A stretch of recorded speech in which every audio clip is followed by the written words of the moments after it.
इस वीडियो में हम लोग समझेंगे कि एडी और एडी के बीच का जो टाइम गैप होता है उसको कैसे निकाला जाता है, या बीसी और बीसी के बीच का, या एडी और बीसी हो और उसके बीच का ईयर्स निकालना हो, टाइम गैप निकालना हो तो कैसे निकालेंगे।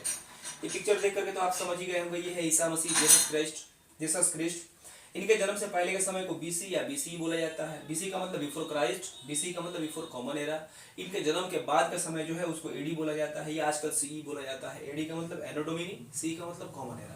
तो वो समझते हैं कैसे निकाला जाता है। जैसे कि मान के चलिए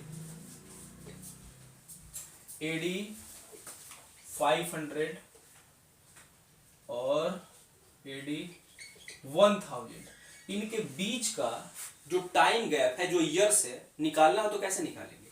तो बड़ा आसान होता है, बड़ा जो नंबर है उसको पहले रख लेते हैं और छोटे नंबर को घटा देते हैं, तो बीच का जो ईयर्स है, जो गैप है, वो निकल जाता है। जैसे कि क्या करेंगे हम लोग, एडी 1000 माइनस एडी 500 कर लेंगे, तो हमारा कितना आ जाएगा, 500 ईयर्स आ जाएगा। यानी एडी 500 और एडी 1000 के बीच का जो ईयर्स है, जो टाइम है, वो कितना है, तो 500 सालों का अंतर है। इसके और इसके बीच में 500 सालों का अंतर है।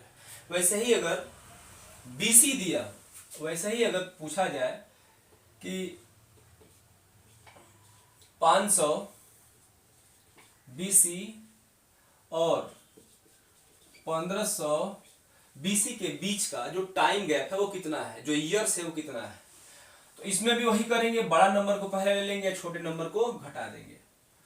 तो 1500 BC minus 500 BC is equal to कितना हो जाएगा, 1000 ईयर्स हो जाएगा। तो इस तरीके से एडी और बीसी के बीच का जो टाइम गैप होता है वो हम लोग आसानी से निकाल लेते हैं। बड़े नंबर से छोटे नंबर को घटा लेते हैं, जो आता है, जो फिगर आएगा वो हमारा होता है ईयर्स।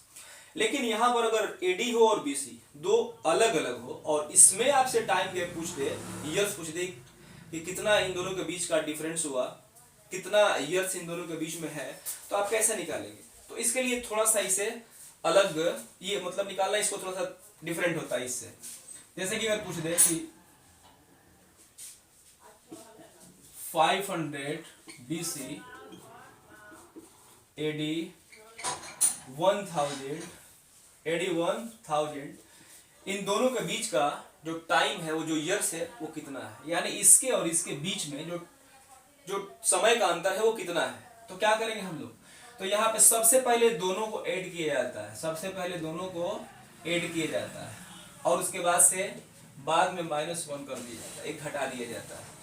क्या करेंगे हम लोग यहाँ पर, 500 बीसी प्लस एडी 1000, तो कितना हो जाएगा। इसमें हम वन क्या करेंगे, सब्ट्रैक्ट भी करना है, एक घटाना भी है यहाँ पर, तो घटा देंगे। तो ये क्या, पहले हम लोग जोड़ लेते हैं, 1000 और 500 कितना हो गया, 1500 और -1 इज इक्वल टू कितना हो जाएगा, 1499, यानी 1499 सालों का अंतर हो जाएगा। यानी 500 बीसी और 1000 एडी के बीच का जो टाइम गैप है, जो ईयर्स है, वो कितना हो जाएगा, तो 1499 सालों का अंतर हो जाएगा। तो इस तरीके से हम लोग एडी बीसी या बीसी एडी हो, कुछ भी हो, हम लोग आसानी से टाइम निकाल सकते हैं।